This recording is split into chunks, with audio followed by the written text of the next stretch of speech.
और फिर से सभी को नमस्कार। एक बार फिर उपस्थित हूँ आपके सामने लेकर के भगवती पुष्पांजलि स्तोत्रम, जिसे हम सभी ऐगिरी नंदिनी या फिर महिषासुर मर्दिनी स्तोत्र के नाम से भी जानते हैं। तो आइए प्रारंभ करते हैं। इसके अनेक श्लोकों को हम पहले वाचन कर चुके हैं, तो जो आगे के श्लोक हैं आइए उनका प्रयास करते हैं वाचन करने का।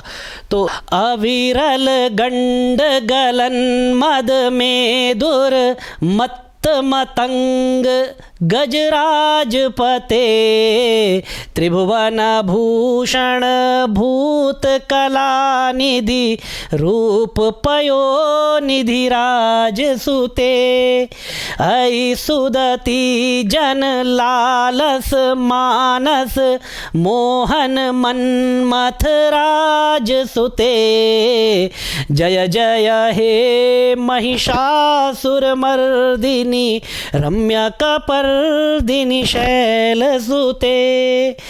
एक एक शब्द यहाँ पर आचार्य शंकर ने केवल लिखा नहीं है, गढ़ा है। और प्रत्येक शब्द को जब हम उच्चारण करते हैं, मन में जब उसका अर्थ प्रस्फुटित होता है तो अंदर से जो है बॉडी में गूज बम्स आने लगते हैं। ये इस अर्थ की विशेषता है। यहाँ पर उत्तम कोटि का ध्वनि काव्य है।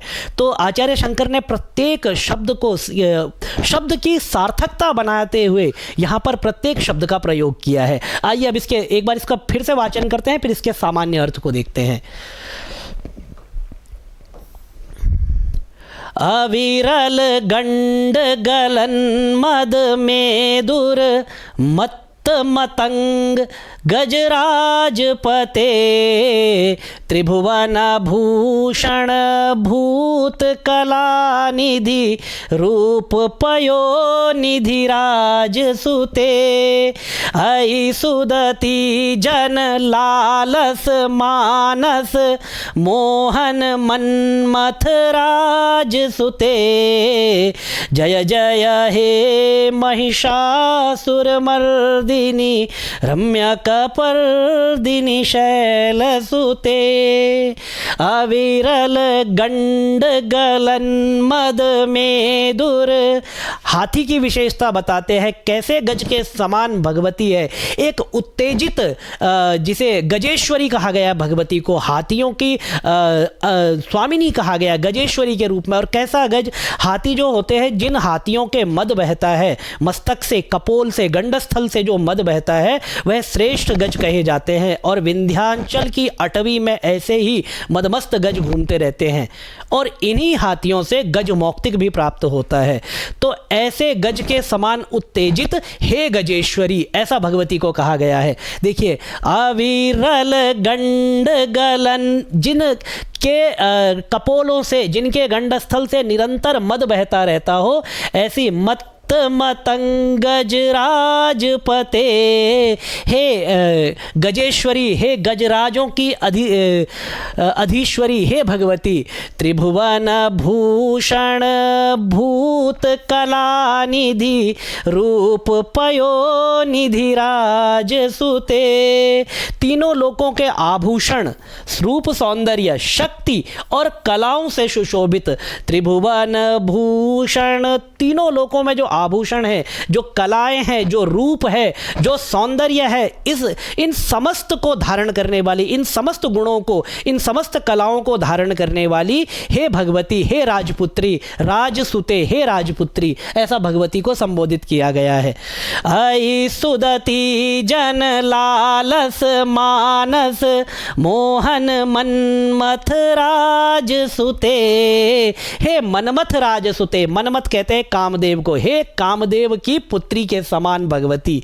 तो भगवती को कामदेव की पुत्री के समान क्यों कहा गया है?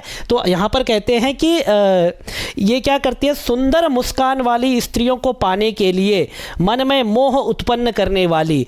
तो ये प्रत्येक व्यक्ति के मन में मोह को उत्पन्न करती है, इसीलिए कहा गया हे कामदेव की पुत्री के समान हे भगवती। जय जय हे महिषासुर मर्दिनी, हे महिषासुर का मर्दन करने वाली, रम्य कपर्दिनी, हे लंबे लंबे केश रूपी लताओं से इस संसार को आकर्षित करने वाली भगवती।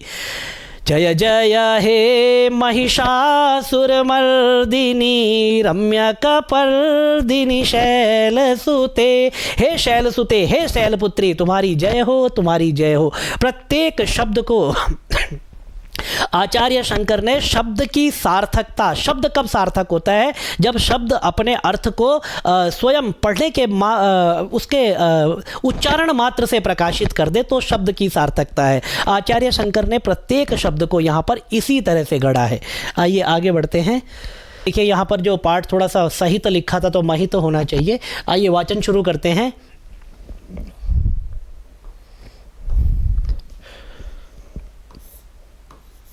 यहाँ पे महित, आपके पास सही पाठ होगा, मैं ऐसी आशा करता हूँ।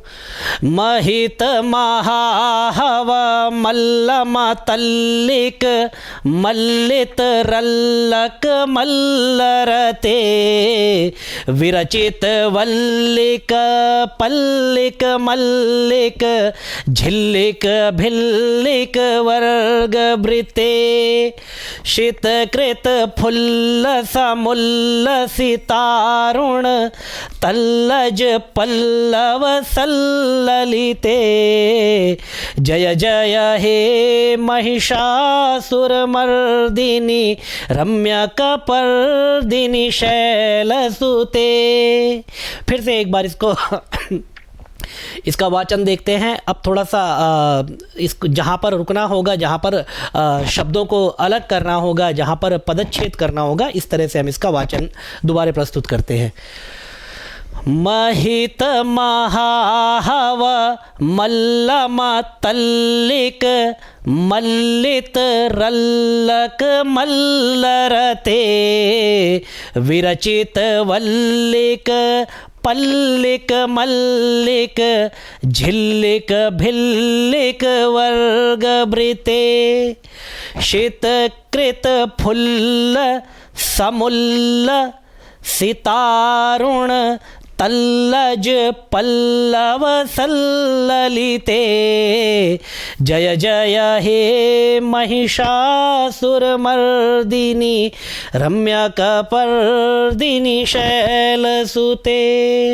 अर्थ देख लेते हैं इसका।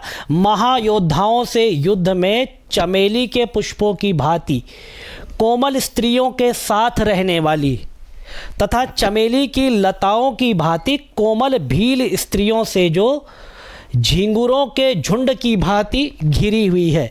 दो चीज़ें यहाँ पर आई है कि कोमल चमेली के पुष्प के समान कोमल स्त्रियों के साथ रहने वाली हे भगवती और भीलनियों के झुंड से घिरी हुई हे भगवती। इसके अलावा जो बाकी बातें हैं वो सारे जो है भगवती के विशेषण हैं। चेहरे पर उल्लास, भगवती के चेहरे पर सदा उल्लास रहता है, इसीलिए उनको स्मित मुखी ऐसा उनको कहा जाता है। उल्लास से उत्पन्न उषा काल के सूर्य और खिले हुए लाल फूल के समान, उषाकालीन जो रक्तिम सूर्य होता है, सूर्यमंडल होता है, उसके समान और खिले हुए पुष्प के समान जिनका मुख प्रकाशित हो, ऐसे आभा मंडल वाली, ऐसे प्रकाशित मुख वाली हे भगवती। उसके आगे फिर वही है, जय जय हे महिषासुर मर्दनी, हे महिषासुर का मर्दन करने वाले, अपने बालों की लता से आकर्षित करने वाली रम्यकपर्दिनी, हे पर्वत राजपुत्री शैलसुते, तुम्हारी जय हो, तुम्हारी जय हो। जय जय हे महिषासुर मर्दिनी रम्यकपर्दिनी शैलसुते। एक छोटा बालक है शिवाय, जो कि बहुत ही छोटा है उम्र में और लगातार जो भी वीडियो ज्ञानांजलि पर आती है उन सभी वीडियोस को देखता है और देख करके बहुत कुछ सीखने का प्रयास करता है। तो शिवाय, सबसे पहले तो बेटा आपको बहुत बहुत शुभकामनाएं। इसी तरह से आध्यात्म के प्रति, सनातन के प्रति आपकी निष्ठा बनी रहे, आप कुछ नया सीखें और अपने संस्कारों को और दृढ़ करें। ये एक श्लोक जो है 2 जगह आ रहा है तो इसको हम केवल आज वाचन कर देंगे, इसका अर्थ फिर अगले में देखेंगे। कमल दलामल कोमल कांति कला कलितामल भाल लते, सकल विलास कला निलय क्रम केलि चलत कल हंस कुले।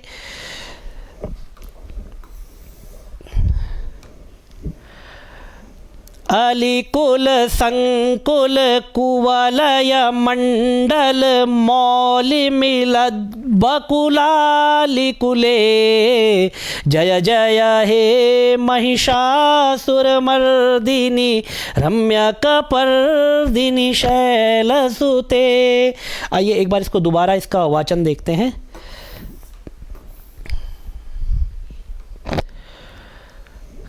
कमल दलामल कोमल कांति कला कलितामल भाल लते सकल विलास कला निलय क्रम केलि चलत कल हंस कुले।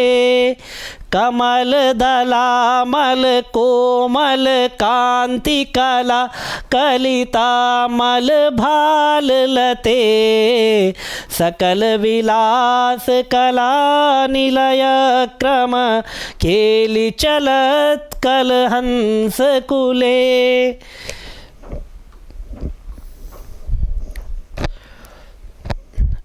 अलिकुल संकुल कुवलय मंडल मौलि मिलद बकुलालिकुले। देखिए मौलि मिलद द हो गया, अब ब आगे तो बकुलालिकुले हो जाएगा, ठीक है। बकुलालिकुले जय जय हे महिषासुरमर्दिनी रम्यकपर्दिनी शैलसुते। आज के पाठ को हम यहीं पर समाप्त करते हैं। इस श्लोक का सामान्य अर्थ और आगे के जो श्लोक होंगे वह अगले वीडियो में आपके सामने लेकर के प्रस्तुत होंगे। तब तक आप निरंतर अभ्यास करते रहें, भगवती के चरणों में आपका ध्यान बना रहे। एक नंबर मैं स्क्रीन पर छोड़ करके जा रहा हूँ, आप उस पर विचार करें जिनको भी आवश्यकता हो।